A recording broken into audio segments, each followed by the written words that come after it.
в одном из курских пабликов появился пост, который вызвал отклик у многих горожан.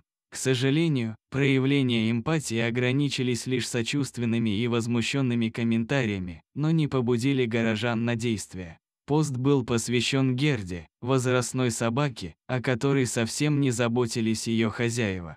Герда жила впроголодь, об этом мы узнали позже, также она явно была больна и не получала никакого лечения. Собаку не пускали в теплое помещение даже на несколько минут, хотя причиной ее проблем со здоровьем было постоянное переохлаждение. Герда служила своим хозяевам 14 лет, но после того, как она постарела, они завели нового питомца, а Герду оставили тихо умирать на улице, прикованной к цепи. Когда волонтеры разговаривали с хозяевами Герды, они вели себя так, словно их это все совершенно не касается, словно речь идет о чужом животном. Девушки просили пустить Герду хотя бы в коридор, ведь на время лечения ей надо было находиться в тепле, но в ответ получили непонимание и даже возмущение. Если вы о ней так переживаете, забирайте, лечите, содержите в тепле.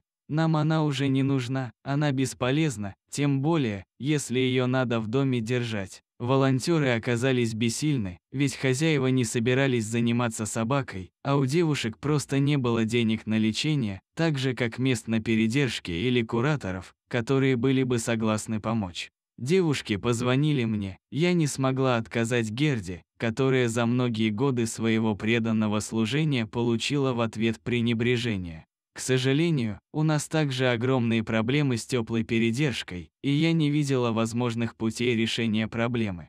Для начала удалось договориться, что несколько дней Герда проведет в стационаре ветклиники. Я оплатила помощь врачей, корм, миски, памперсы и все остальное, что ей необходимо в первую очередь.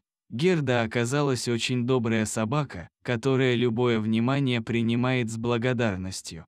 Даже болезненные процедуры, которые ей явно не по душе, она переносит стойко и с благодарностью в глазах, которая сменяется на истинное удовольствие, стоит в поле ее зрения появиться корму. Герда общительная и терпеливая, за свою жизнь она так привыкла довольствоваться малым, что отвечает на заботу огромным количеством любви и нежности. Врачи прилагают усилия, чтобы помочь Герде. Хочется верить, что годы пренебрежения не нанесли ее здоровью непоправимый вред и нам удастся поставить ее на ноги.